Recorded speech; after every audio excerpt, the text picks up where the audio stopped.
The Uganda Natural Chemotherapeutics Research Institute, Kampala, has graduated over 40 students in the study of occupational herbalism at Level 3 of the Uganda Vocational Qualifications Framework under the Directorate of Industrial Training. Now, this qualification now arms the graduates with credentials to manufacture, research and prescribe herbal medicine both locally and internationally. Over 40 students have graduated as occupational herbalists at the Uganda Natural Chemotherapeutics Research Institute in Kampala. The Directorate of Industrial Training in Uganda collaborated with the National Chemotherapeutic Research Institute to develop a training program aimed at enhancing the skills of practitioners in traditional and complementary medicine. So the UVQF Uganda Vocational Qualification Level 3 certificate that they are getting today is by Uganda Higher Educational Qualification comparable to your Uganda Advanced Certificate of Education. So these people, they can really stand for MP and other positions in government. This partnership was established to address the need for standardized training and qualification in the field, particularly in light of the Traditional and Complementary Medicine Act of 2019. When COVID-19 hit the world, and every country were to their constituency, our head of states had to think through that. Why don't we make our own medicine?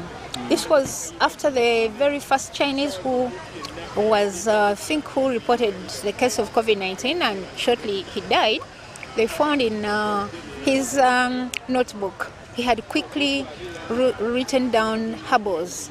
The Traditional and Complementary Medicine Act of 2019 in Uganda was developed in response to the growing recognition of the role of traditional medicine in the healthcare system of Uganda, as well as the need for regulation to ensure safety and efficacy. Some of you actually have already gone that far, and we appreciate that. But we encourage all traditional healers to be modernized, to be standardized, and benefit from what the market offers. Before, there was no policy guiding the practice of traditional medicine, and yet we have a lot of indigenous knowledge. People are endowed with indigenous knowledge. Information keeps generating and adding on, but there was no concerted, organized effort to make this a policy and an act of parliament. The act, passed by the Parliament of Uganda in February 2019, calls for the setting up of a National Council of Traditional and Complementary Medicine to oversee the regulation of traditional medicine practitioners and practices. It's the government of Uganda that has trained us, has given us the certificates, so now we can operate officially, we can go to the pharmacies, we can treat customers. We are making a memorandum of understanding with the King of Bunyoro, and we are in close contact with the King of the Chabazinga of Busoga. Even later, I will come there, don't worry. I will look for those, and I want also to look for the Morimori, because we have opened office now in Soroti. But the ultimate goal is to work with these influential people to preserve trees in this country that are medicinal.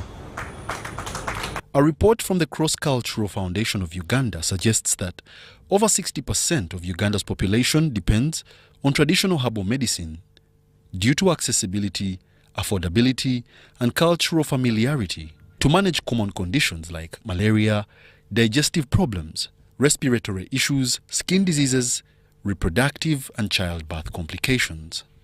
Wadulo Makanold for UBC News in Kampala.